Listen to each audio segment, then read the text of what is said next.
हमारे YouTube channel में आपका बहुत बहुत स्वागत है। तो फिर वापस आ गई हूँ मैं, यानी आपकी दोस्त रिया, लेकर इंग्लिश का एक और नया टॉपिक। तो मैंने सोचा जब हम साथ में सीख ही रहे हैं, पढ़ ही रहे हैं, तो क्यों ना कोई ऐसा टॉपिक उठा लिया जाए जो हमारे बहुत ही काम आए। अब इंग्लिश बोलना सीखा है तो उसे रोजमर्रा जिंदगी में बोलना है कि नहीं? तो कुछ ऐसे सेंटेंसेस, कुछ ऐसे शॉर्ट सेंटेंसेस या वाक्य जिन्हें हम रोज बोल सकते हैं अपनी डे टू डे लाइफ में, नॉर्मल कन्वर्सेशन के टाइम पे। किसी भी बातचीत कर रहे हो तो जनरली इन हिंदी वाक्यों को आप बदल सकते हैं इंग्लिश सेंटेंसेस के साथ। तो आज हम पढ़ेंगे शॉर्ट सेंटेंसेस। आज का हमारा सबसे पहला सेंटेंस आता है कि क्या आप ये जानते हैं? कितनी बार बातों बातों में पूछते हैं ना, आपको ये पता है? क्या आप ये जानते हैं? तो इसे हम इंग्लिश में कह सकते हैं, do you know that?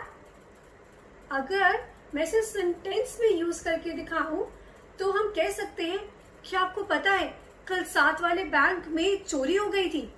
Do you know that there was a robbery in the bank nearby? So do you know that? क्या आप जानते हैं? अब कितनी बार मैंने ये देखा है, लोगों को आदत होती है बोलते बोलते बार बार हर वाक्य के में पूछने की, है कि नहीं? है ना? जैसे कि केक कितना स्वादिष्ट है ना?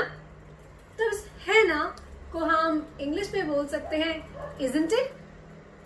The cake was delicious, isn't it? The cake is delicious, isn't it? Next sentence आता है, क्या आपको यकीन है?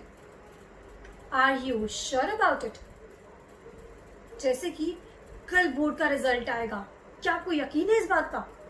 Are you sure that the result will come tomorrow? Next sentence आता है, कितनी बार बोल बोल के गुस्सा आ जाता है और बोल देते हैं भूल जाओ, बस मेरे नहीं और बात करनी।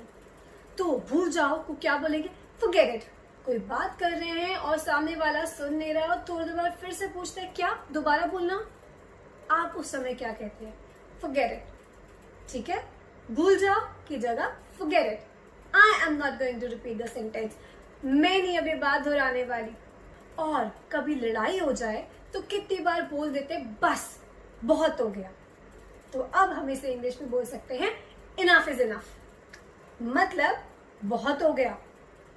और कभी कभी अगर सामने वाले को आप सहानुभूति दे रहे हैं, यानी सिंपैथी दे रहे हैं, या उसकी टेंशन कम करने की कोशिश कर रहे हैं, तो उसे बोलते हैं, कोई बात नहीं, चिंता मत करो, चिंता मत करो। को हम इंग्लिश में बोलेंगे, don't worry, don't worry, everything will be fine soon. चिंता मत करो, सब बहुत जल्द ठीक हो जाएगा। अब एक और सेंटेंस आ जाता है कि अभी नहीं। अभी नहीं हम बोलते हैं कि क्या आपने पेपर की तैयारी कर ली? क्या आपकी पढ़ाई पूरी हो गई? तो आप जवाब में कहते हैं ना, नहीं अभी नहीं। तो हम इस इंग्लिश में बोल सकते हैं, नॉट येट। I haven't. कोई आपसे पूछे, have you prepared for exams? तो आप क्या बोलेंगे? नॉट येट, यानी अभी नहीं। अब हम कितनी बार बातों बातों में हमारा फेवरेट डायलॉग होता है सामने वाले से पूछना, और बताइए कैसे है, कोई नई ताजी? और बताओ कोई नई ताजी, कुछ नया। तो इसे हम इंग्लिश में बोल सकते हैं, What's new? कुछ और नई ताजी, What's new? या फिर कोई बात चल रही है और अब वो बात समझ में आ गई है, तो सामने वाले को बोलते हैं ना, बस समझ में आ गया। समझ में आ गया का मतलब है I got it, I got it, समझ में आ गया। अब कभी अगर आपको बोलना हो कि थोड़ा और, जैसे कि चाय में चीनी थोड़ी सी कम है, थोड़ी सी और चीनी डाल दो, तो हम इसे बोलेंगे अ बिट मोर। या फिर दाल में नमक आज कम रह गया है, थोड़ा और नमक डाल दीजिए, तो इसे हम इंग्लिश में बोल सकते हैं, add a bit more salt, a bit more, थोड़ा और। नेक्स्ट आता है, जैसी आपकी इच्छा। अरे बोल बोल के थक चुके हैं, सामने वाला सुनने को तैयार ही नहीं है, तो कहते हैं ना, जैसी आपकी इच्छा।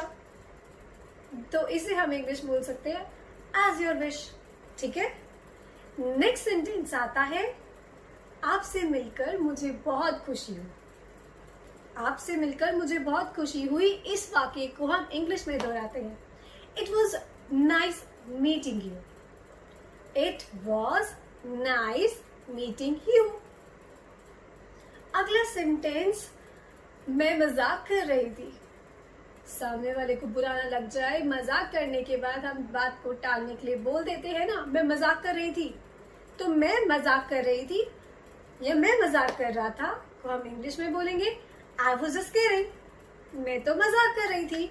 I was just kidding. Don't be upset guy, I was just kidding. Next आता है, मैं कुछ दिनों के शहर से बाहर थी या मैं शहर से बाहर था। So I was out of town. I was out of town. अगर सामने कोई चीज पड़ी है, लग रहा है वो उसी इंसान की है लेकिन आप श्योर नहीं है, तो आप उनसे पूछ सकते हैं क्या यह चीज आपकी है, क्या यह तुम्हारा है। तो क्या यह तुम्हारा है को हम इंग्लिश में बोल सकते हैं इज इट योर्स।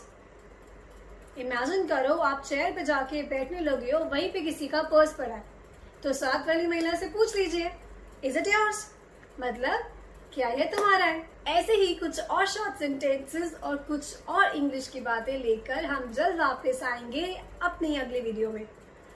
तब तक के लिए नीचे दिए हुए कमेंट बॉक्स में कमेंट करके जरूर बताइएगा आपको हमारी वीडियो कैसी लगी। हमारी इस वीडियो को लाइक करना मत भूलिएगा और हमारे YouTube चैनल को ये बेल बटन दबाकर सब्सक्राइब जरूर कीजिएगा। तब तक के लिए bye bye, take care, see you.